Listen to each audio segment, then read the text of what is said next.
warm welcome back to the show. I am your host, the most King David Obasi, and this is Atlantic Blowout at Atlantic Television Network. Like I said, we'll be getting to the details of the stories and introducing our guests. This morning, we have Emmanuel George with us, an economist and public affairs analyst. Emmanuel, how has it been this morning? It's been raining. Yes, yeah? yes. How are you enjoying the cool weather? Well, I can say I prefer this to heat. So the weather is quite friendly for me. I think it's fine. It's good and lovely. All right, thank you. We'll go to the details of the first story. Governor Biodun Oyebanji of Ekiti State has attributed Nigeria's security challenges to intelligence failures. Speaking at a forum organized by the Nigeria Police Force on school security in Ekiti State, Oyebanji highlighted the importance of proactive measures, such as anticipating threats, rather than solely reacting to incidents.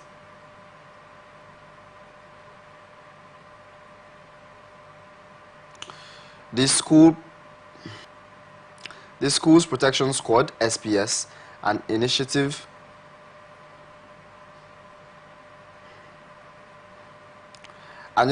aimed at safeguarding educational institutions across the state was set up by the governor, represented by Brigadier General Ebenezer Ogundana, retired. Oyebanji emphasized collaboration between the government, police, and education officials to secure high-risk schools, including boarding schools and federal colleges. The new squad will patrol these areas to prevent attacks.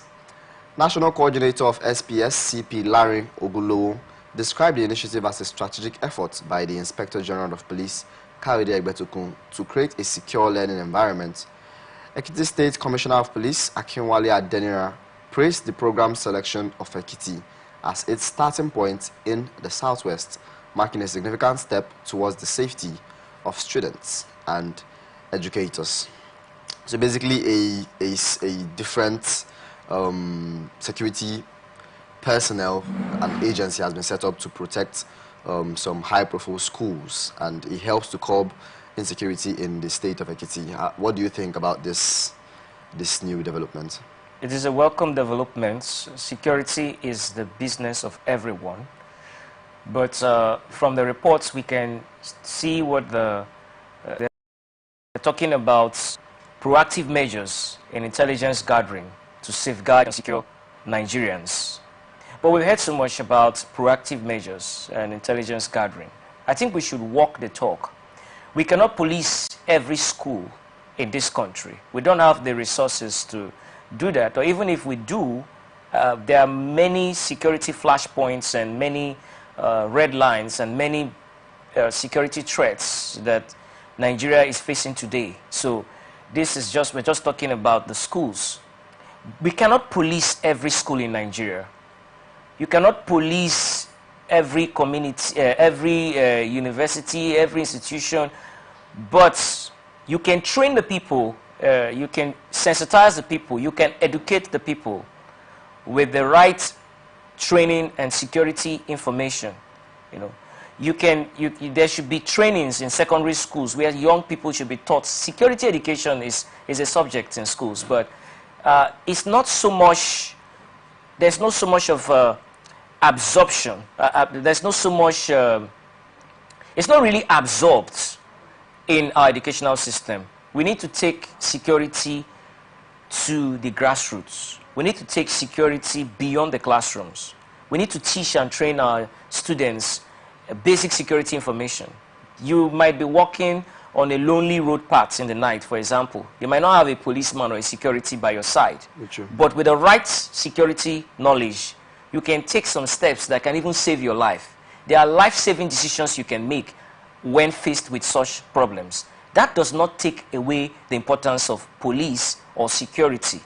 So when we look at the security sector, or revamping or rebuilding or remolding or reshaping our security architecture, we need to look at measures that can help us promote security at the neighborhood level. We've heard so much about neighborhood security watchdog, neighborhood security force. We need to have, we need to develop our neighborhood security network, because more crime, you can't, crime is like a river that is flowing. Let me use that as an illustration of crime. Okay. It's like a river that is flowing. It's not just one spot. So if we can build a neighborhood security network right in the, at the grassroots level, we can curtail and reduce and minimize the high level of insecurity in Nigeria. Then also, I would like to quickly say that you can't police the hearts of people, but you can provide physical police stations and policemen. We need to look at our conscience, and we need to look at our values in our society. Many people that are choosing criminality today, many of them were not born criminals. Facts. They were influenced into criminality. They were influenced into crimes, either by poverty or poor economic situations, poor standard of living. That does not justify their criminality or their criminal acts. So let us address social injustice. And also, we are talking about education, and education is not just teaching students how to read and write. It has to affect our mindset, our mentality. It has to stretch our mind. Education must reform us. Education must revive us. Education must challenge us to be better than where we were. So basically what you're saying is, apart from them providing security personnel to protect the schools, there should be education, security education to the pupils and to every other person that is involved. Exactly, and that security education will start from the home, right? It should start from the home. As a parent, when you look at your daughter, when you see your daughter going out in the night, hanging around with strangers, you should sit her down and talk to her. You should tell her that it is not safe for you to go to some certain places. Security education should begin in our homes. We must see it as an essential form of education. We must see it as an essential aspect of education. Because if we don't train our young people to be security literates, to be security informed, we will continue to have more casualties. So I think we have a lot we can do, but let us start educating young people right in our houses, in our homes, in our families. And let us strengthen our neighborhood security network.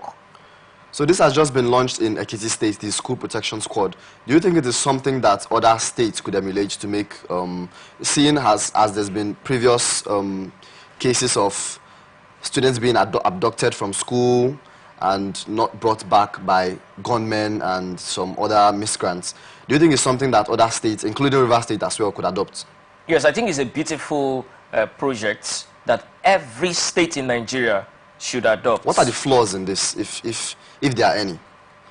There could be mismanagement, like many things, many projects in Nigeria that have been experimented in the laboratory of bad leadership and turned up to be poor specimens. It could be mismanagement. It's one of the biggest threats to these projects. A lot of people try to, they use projects like these as a vehicle for their own self and wealth accumulation. They're interested in their pockets than providing the products of good leadership in the society. Many secondary schools, education is being threatened today in Nigeria. There are many dark forces and dark elements and people that don't want to see education. Because, you know, education is a life. When you bring education to a society, you bring that light to the society. So education is a light. And so if we want to light up Nigeria, we need to promote education. We need to ensure that education is deeply rooted in our society.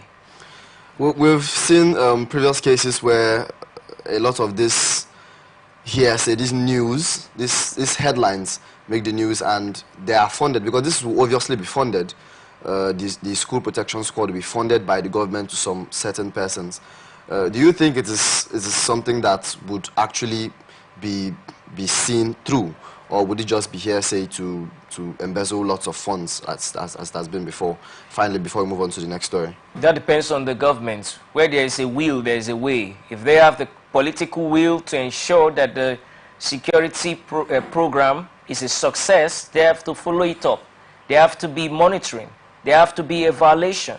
There have to be checks and balances. They have to have some introspection on where they were before. Where are we now? Where are we going to? One of my favorite quotes on education that I wrote is that no man sees beyond the height of his knowledge. So if we can see the picture of a society where young people are not threatened to go to school, they are not living in fear, they have the confidence, the ability, they have the confidence to learn because they are not threatened by kidnappers or people who come in to kidnap them and burn down school buildings and libraries. These are forces that are fighting against the development of our country. You can't be in between. You are either standing for education, you are either for education or against education. Well, that was a very wonderful one by Emmanuel there. We do hope that the persons in charge of this new project make it very, very, very good, and it's actually actualized. It is done in physical appearance, and that the persons that are in charge of it see it to fruition, so that all other persons that are involved in the schooling sector, the students and pupils, can go and get educated. Well, we'll move on to the next story. During a recent plenary session, Nigerian Senator Kawu Sumaila accused his colleagues of enabling drug abuse in their constituencies, claiming that many political offices and homes harbor drug dealers and substances. Speaking on the debate on a bill to establish the National Institute of Drug Awareness and Rehabilitation, Sumaila alleged that some politicians support drug dealers and even suggested that some lawmakers might use hard drugs themselves. He challenged his colleagues to swear on religious texts that they do not encourage drug abuse, especially during election campaigns. Sumaila proposed that politicians undergo drug testing before contesting elections, asserting that significant action must be taken to combat the drug epidemic in Nigeria, which primarily affects youths. He called for collaboration among stakeholders to address the issue effectively, emphasizing the moral and religious imperatives against drug abuse. In response, Deputy Senate President Barau Jibrin ruled Sumaila out of order, stating that his comments were not relevant to the bill being discussed. When I went through this, I also saw that in the continuous article, Adam Sushomole also came out to say that it should be given to the other drug. We already have the NDLEA, that it should be given to the NDLEA instead of creating a different body to take care of this. What do you think about this? I fully support that political office holders should be tested for drugs. Do you think that there are some political men and women in that space, some political holders, some office holders that abuse drugs or take them?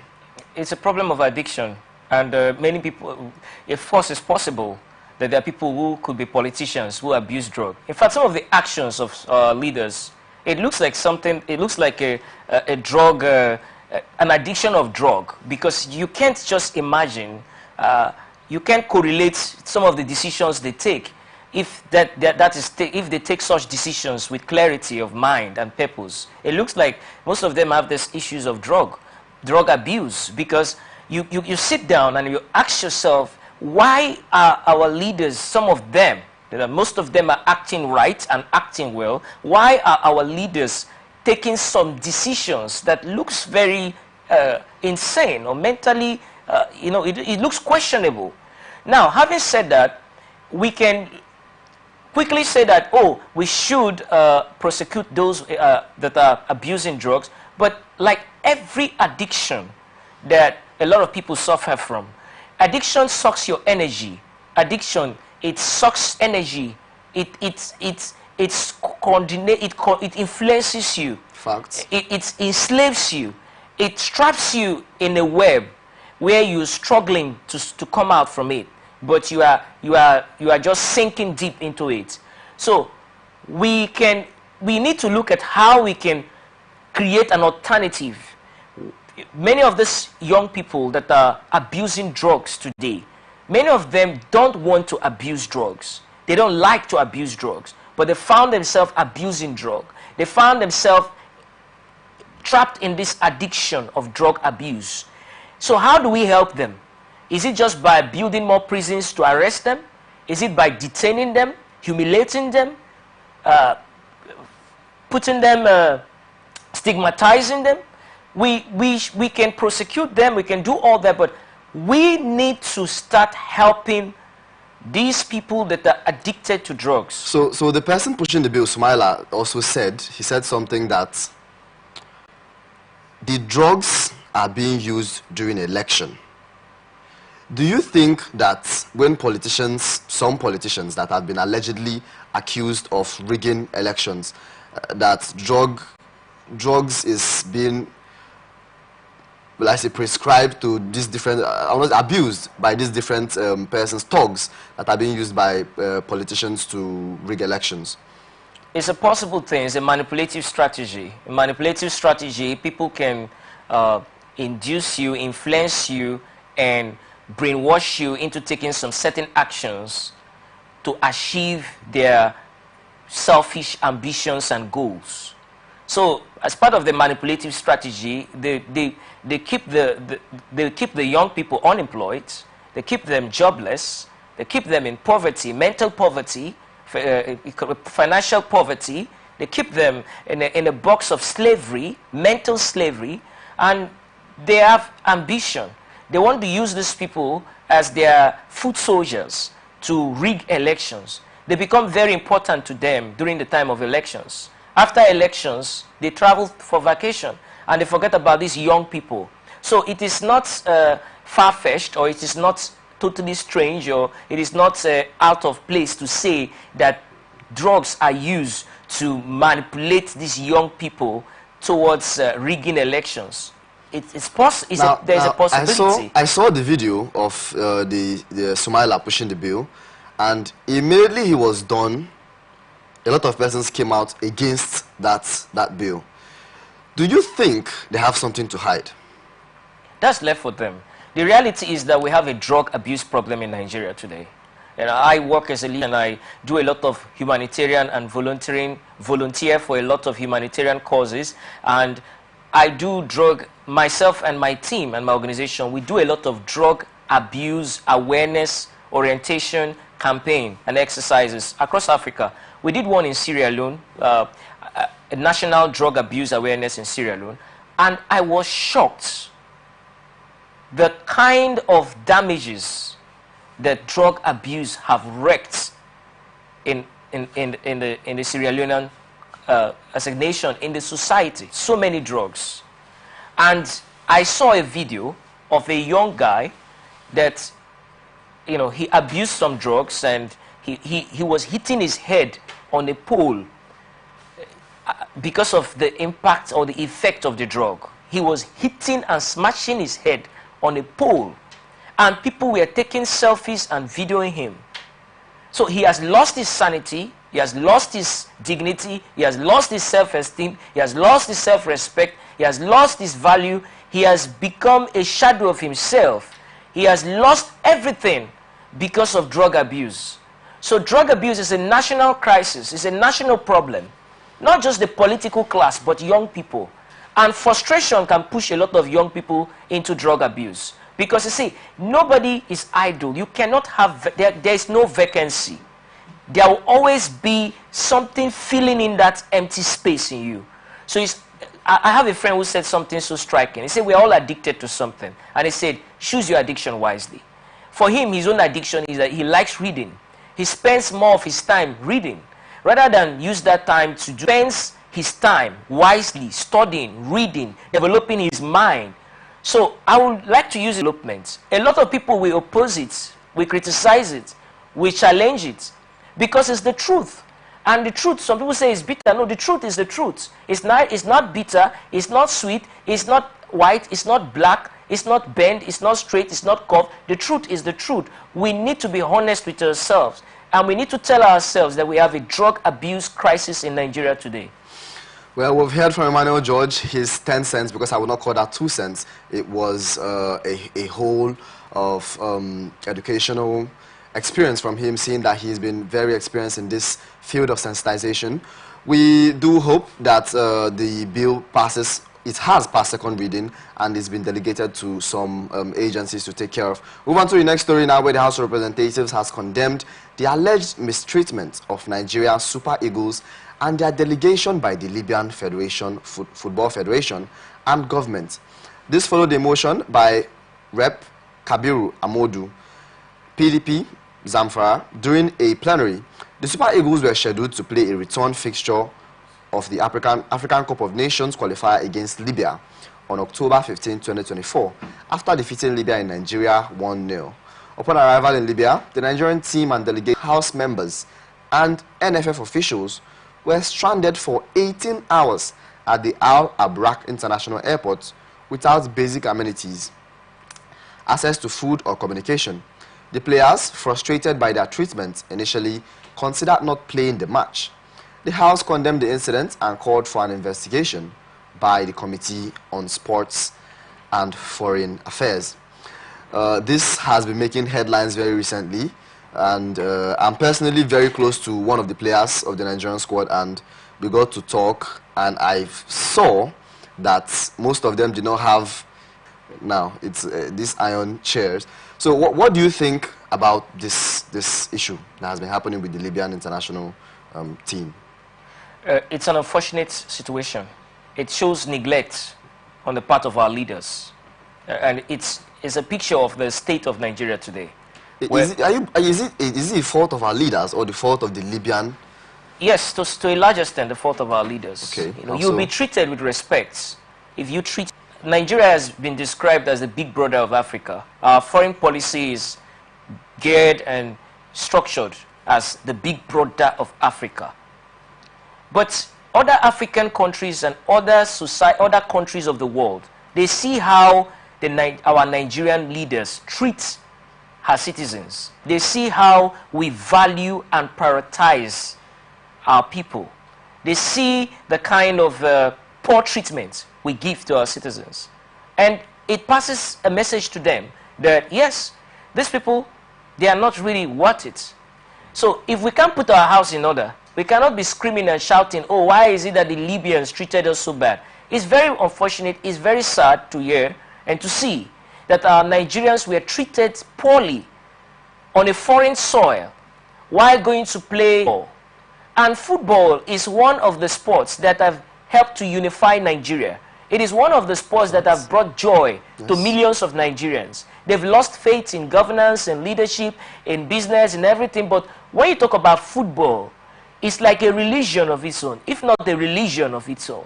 A lot of followers who are die-hard supporters of sports, they can spend their last penny to watch a football match. They can do anything for it.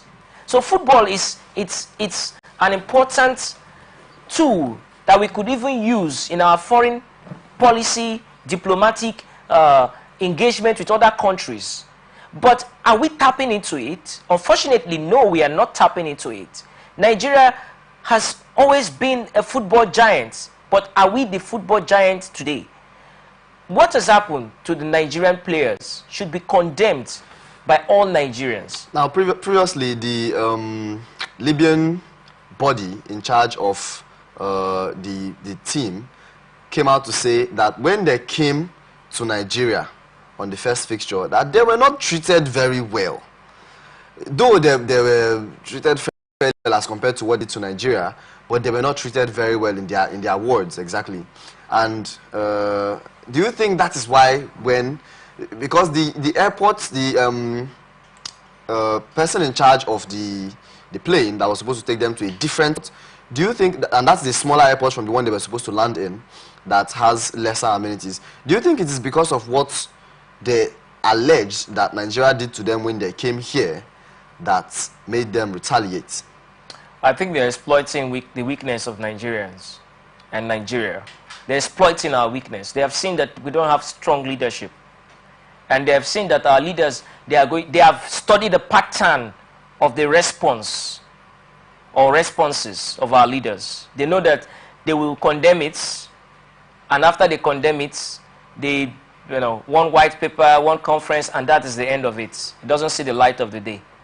There's nothing concrete that you get out of it, except they're going to prove me wrong. Wash out this story.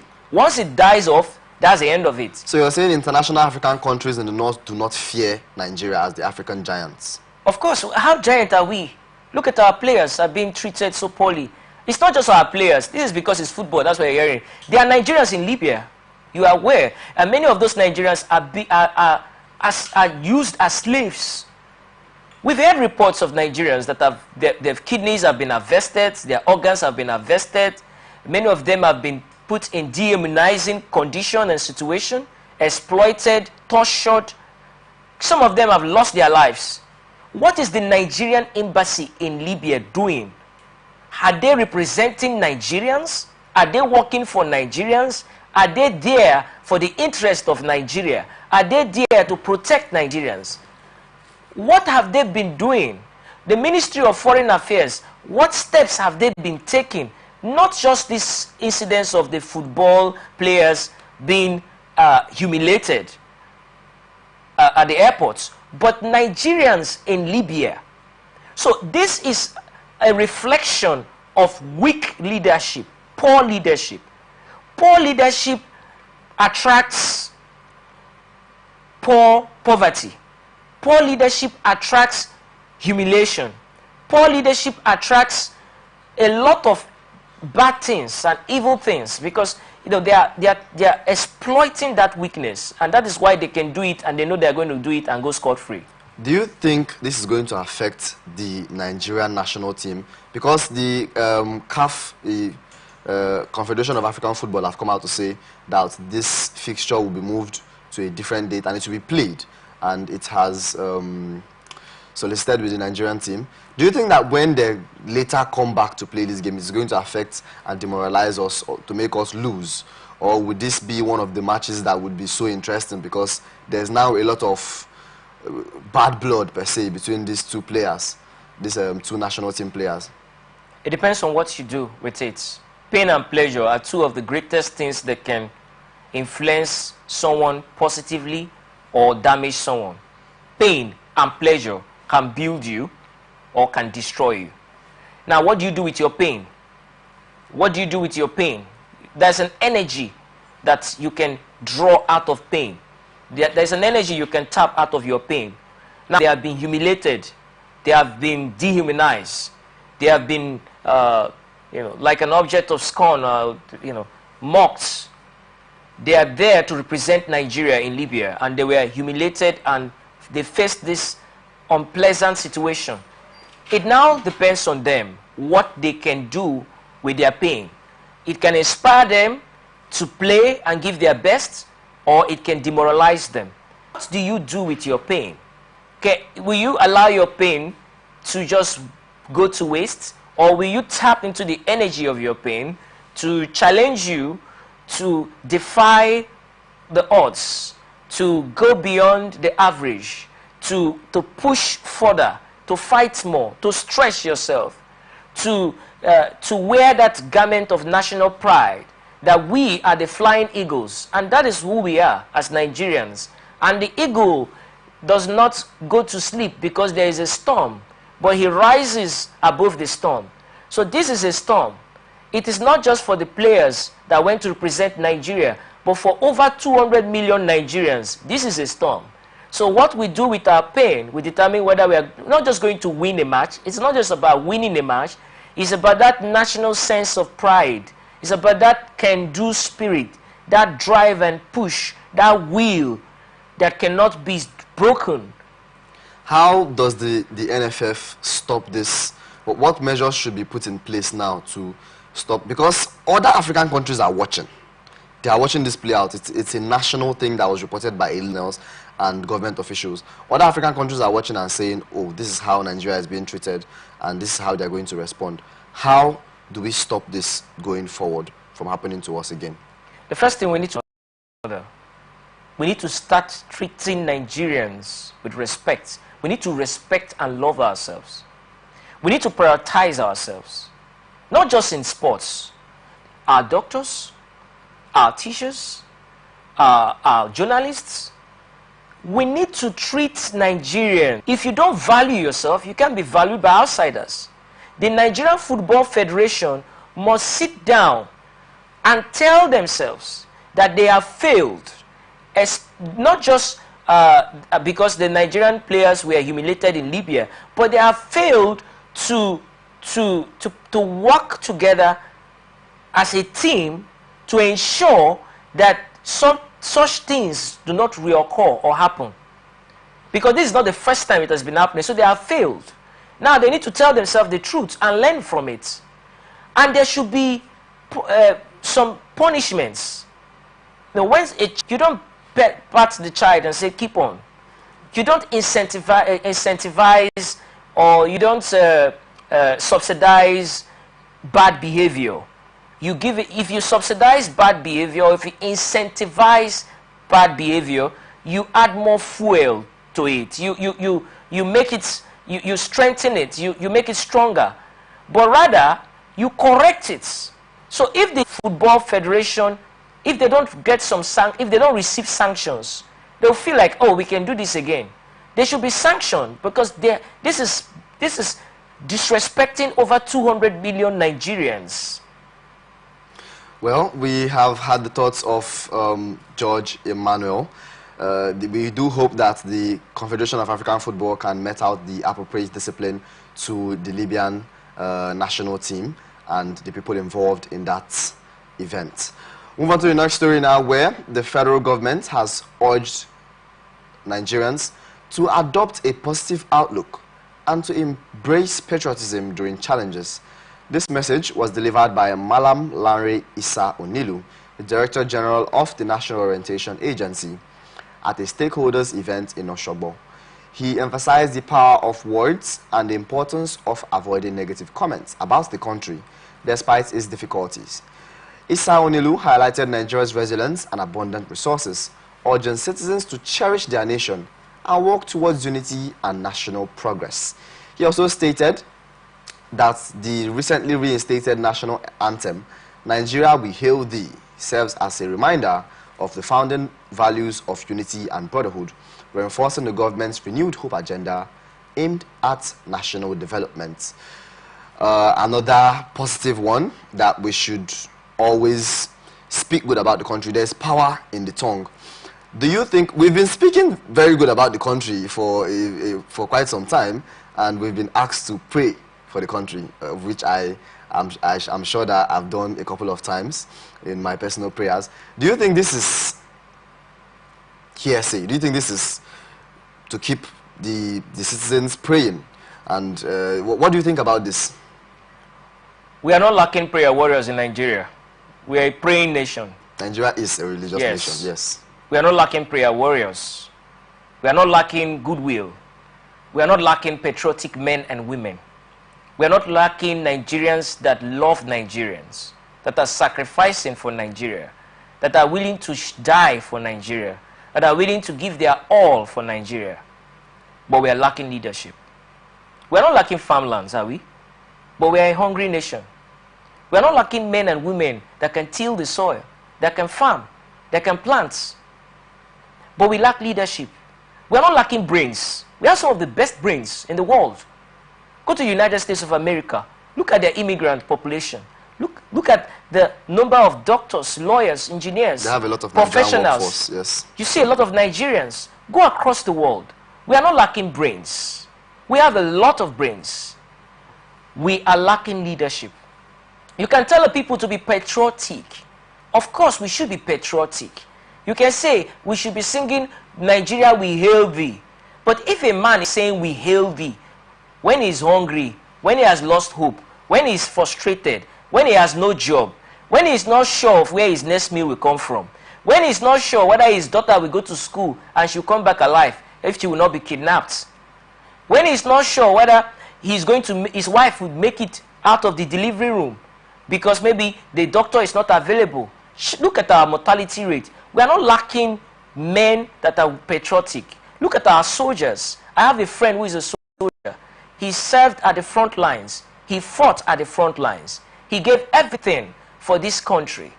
And most of his colleagues, they did not survive. They lost their lives. Many young Nigerians have sacrificed their lives, their blood, sweat, and tears for this nation, Nigeria. So we are not lacking men that are patriotic. What we are lacking is leadership. And leadership is what is the centerpiece of our development. If we can fix it, if we can get it right, if we can make it right, then you don't need to preach patriotism. You act. If you produce leadership, you will get a lot of more patriotic people. You don't need to tell people to love you. Be loving. If you are in government position or if you are occupying an office, whatever position you are, if you want love in a society, be that man that shows love. So you can preach patriotism from now till next year. They are not going to listen to you. Many people are not going to listen to you. Many people have lost hope and faith in this country.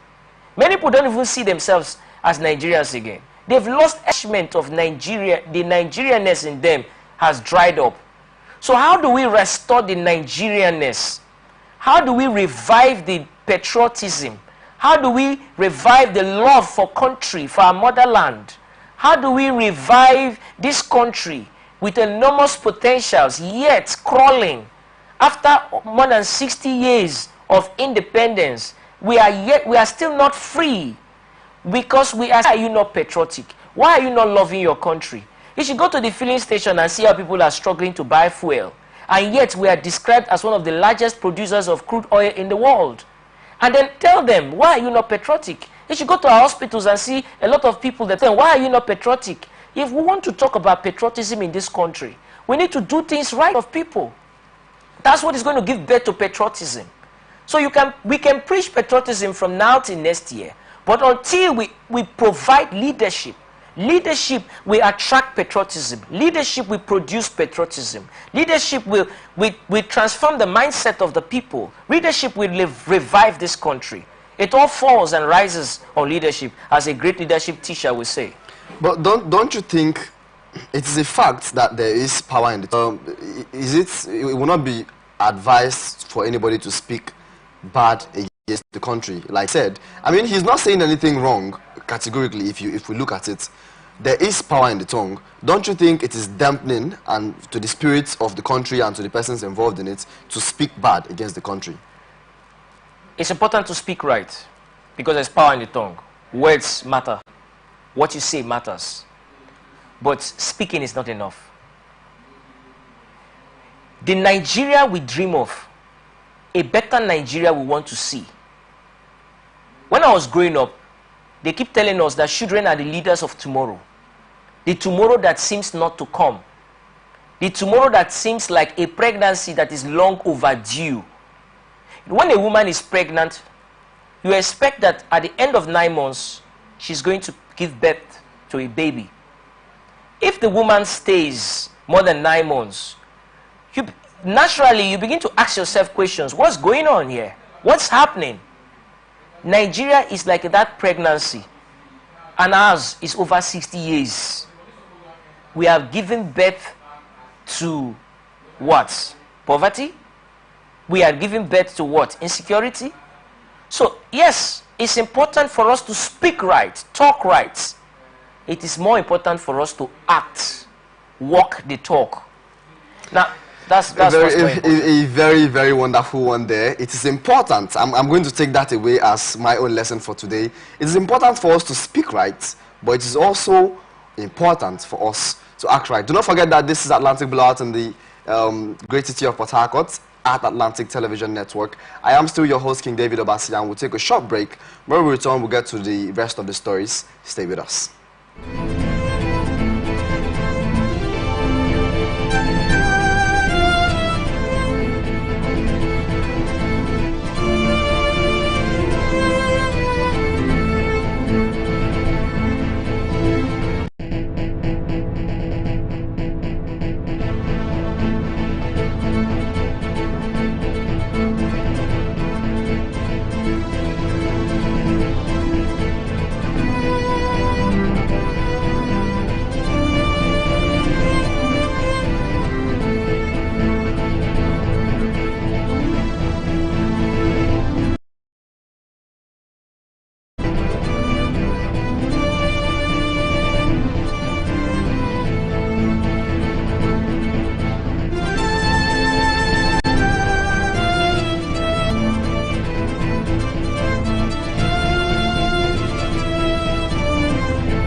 From the lines across the ocean to the land beyond the mountains, through the Sahara, we bring all the sport news, live analysis, expert discussions on trending stories in politics, business, socio-economic, sports, and documentaries. So catch all the updates on the happenings around the globe. Stay focused on the fact today. Only on ATN.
The people of Maiduguri need your help.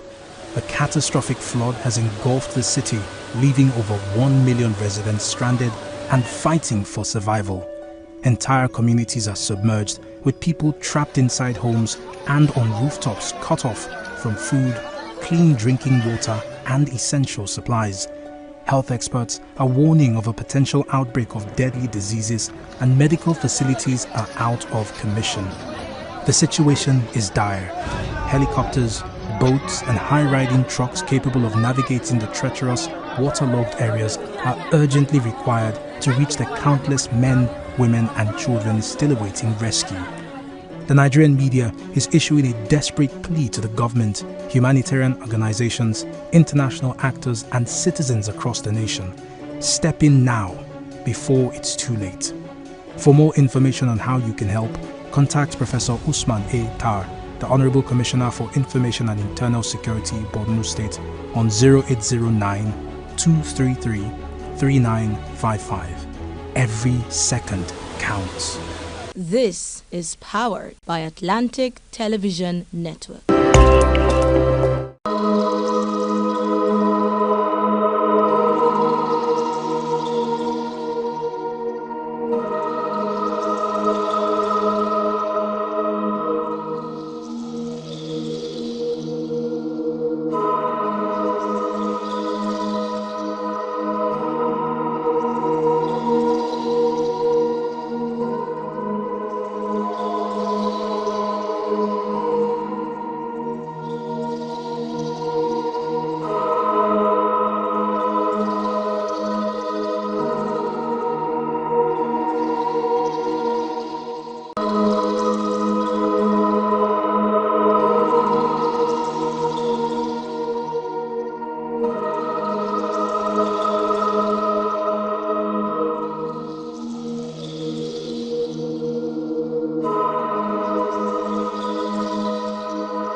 warm welcome back to Atlantic Television Network. Here is Atlantic Blowout.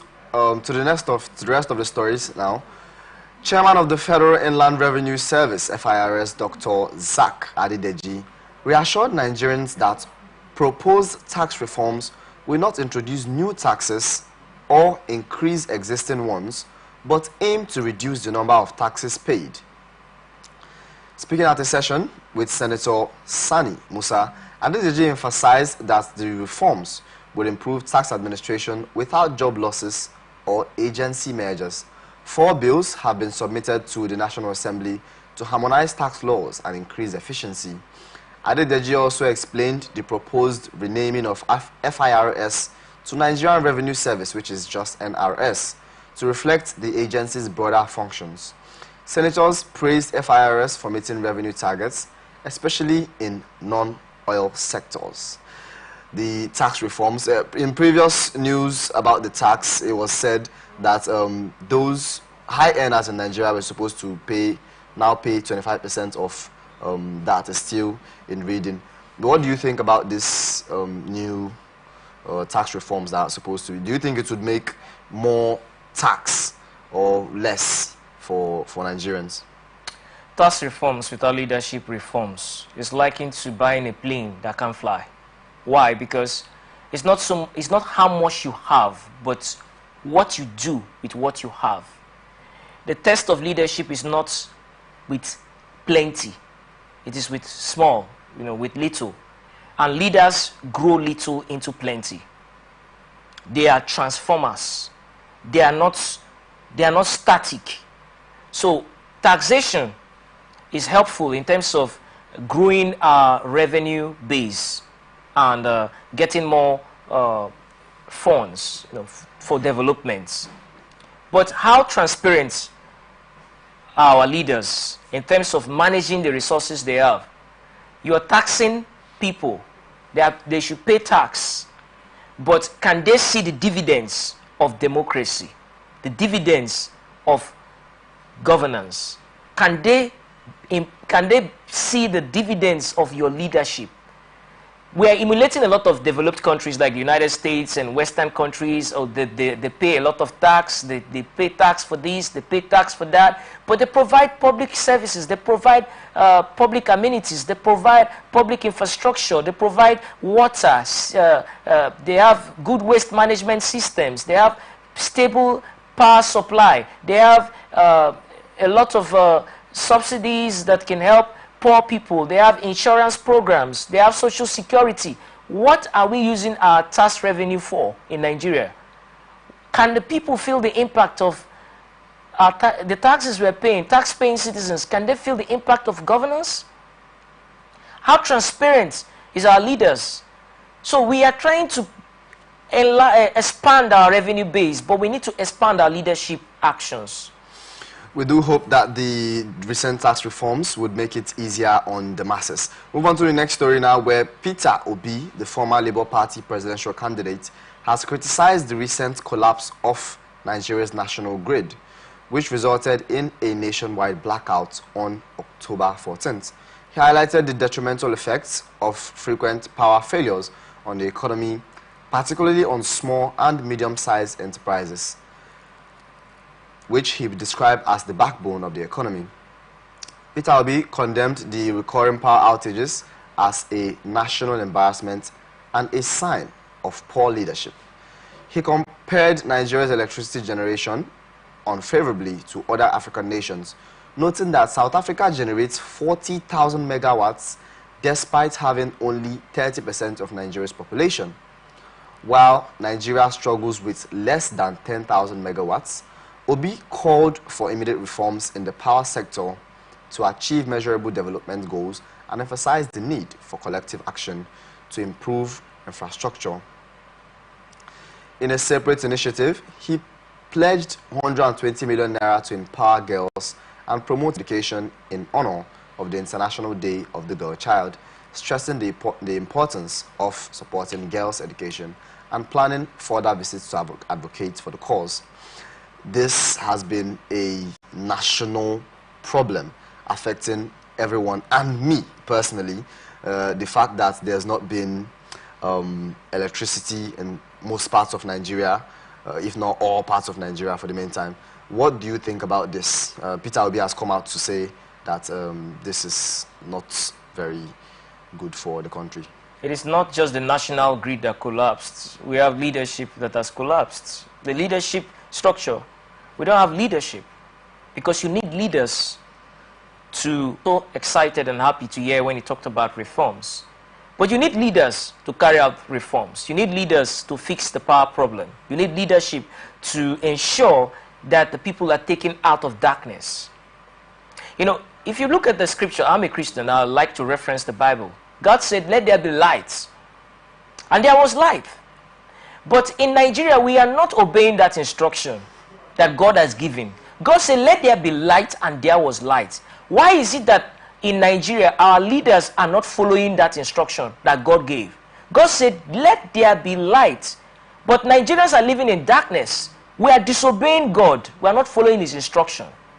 What is stopping our leaders? What is stopping them from ensuring that we increase our power generation? Peter Obi further went on to say that there are other countries, he gave an example of a different African country, that generates more megawatts than Nigeria, despite having 30% of population. When there is a will, there is a way. There is no political will to restore our power sector. There are many people that are benefiting from the dark situation or from the darkness because they have to sell their products. You know, we have been described as a generator country, generator giants in Africa, which is a very negative brand, a dent to our image. We have a lot of alternative renewable sources of energy we can tap into, we can key into, we can harness the potentials of the sun, the wind. We have a lot of rivers, hydropower. But why is it that we continue to talk about the same problem over and over again? It's because we have a lot of ghost leaders. Why? If you've read the book Ghost Leaders, it tells you of leadership that is not available. That is, you are there, you can see them physically, but they are not producing leadership. So they can be best described as ghost leaders. They are not responding to the needs of the people. So what is the solution and the way out? The solution and the way out is that we need more leaders that are interested in the development of our country. We need people-focused leaders. We need problem-solving leaders. We need leaders that have been enlightened. You can't produce light when your mind is dark, when you're thinking about the next car to buy, the next house to build, the next money to loot, the next vacation, what you're going to steal and accumulate for yourself. You are not enlightened. So if we don't have leaders that are enlightened, we can't have a society that is enlightened. Most of the Western countries, most of our leaders go for vacation, for medical care, for when they want to have retreat, even when they want to have political meetings, they travel to London, to US, to other parts of the world for their political meetings. Most of those leaders, they are leaders with the same one head, but they are enlightened. What is the difference between Western economies and African economies and African countries? Enlightenment. Why is it that Nigeria, for over 60 years of independence, a lot of Nigerians are still in the dark? Enlightenment. It has to do with the mind. So when we have leaders that are enlightened, when their mind is enlightened, they will work assiduously to ensure that power, see, it affects our educational sector. Many people go to school to read. There's no power supply. It affects learning. It affects our health sector. Imagine a sick patient rushed. There's an emergency and there's no power supply for a surgery to be carried on. That person is going to die. There are many deaths that could have been prevented and avoided if we have power supply. There are many businesses that have shut down because there's no power supply. There are many lives that have been damaged and wrecked because there's no power supply. There is so much of insecurity because darkness fuels crimes and criminality. A lot of criminals like to operate in the dark where they cannot be visible or seen. So we need leaders that are enlightened. And that is The beautiful aspect of this program is that we help to speak for national development, to enlighten the people, to enlighten the minds of the people. Because when your mind is enlightened, when you are enlightened, then you can be empowered to produce the right results. We have a lot of communities. I've visited many communities. You discover that there is a complete absence of governance and leadership. The people are just left for themselves, like a sheep without a shepherd.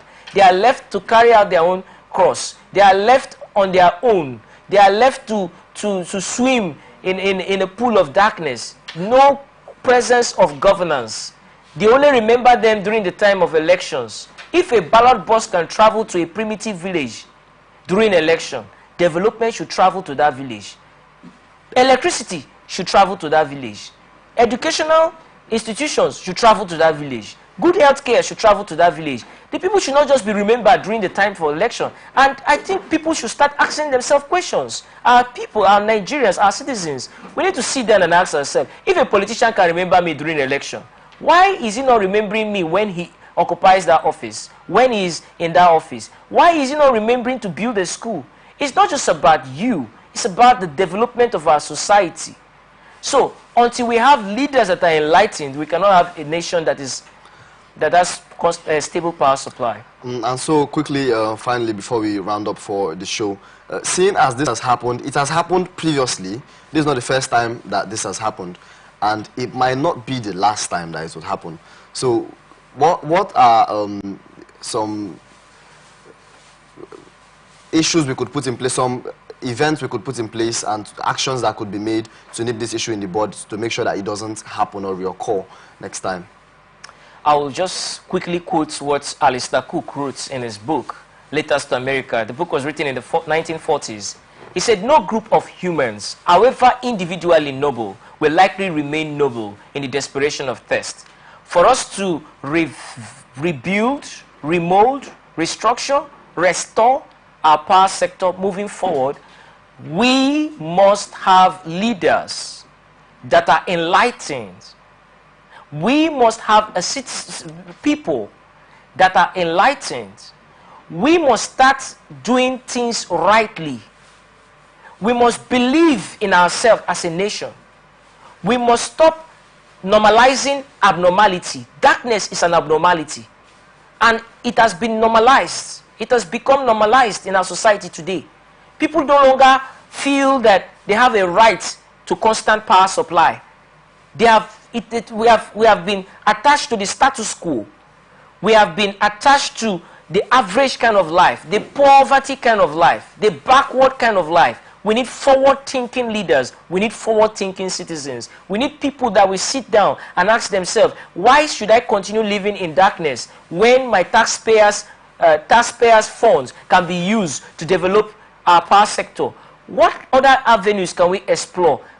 Renewable sources of energy are there. We have solar energy, we have wind energy, we have hydropower energy, we have biofuel, other forms of energy that we can tap into, that we can key into, that we can harness. We have a lot of waste, trash. If you walk on our streets, you see sachets, water, bottles, all those things, they can be useful. Yeah? So what are we doing? I read in a particular country where they're even using their waste, their sewage, their human feces and urine, and transforming it into sources of energy or forms of energy.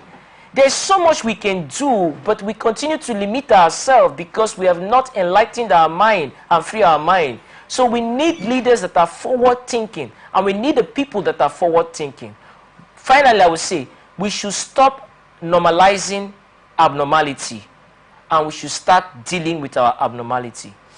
Well, we've heard from Emmanuel George there, and all the stories that have been discussed today. The relevant authorities that are in charge of these different sectors should see that they work properly. Well, I am King David Obasi, thanking you so far from staying with us, and thanking Emmanuel George for coming on the show. This is where we wrap it up on this episode of Atlantic Blowout in the great city of Port Harcourt.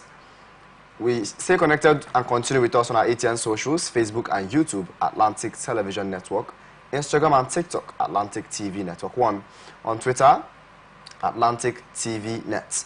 On our website is still www.atlanticnetwork.tv. Peace and unity are always the pathways to progress. Thank you for watching.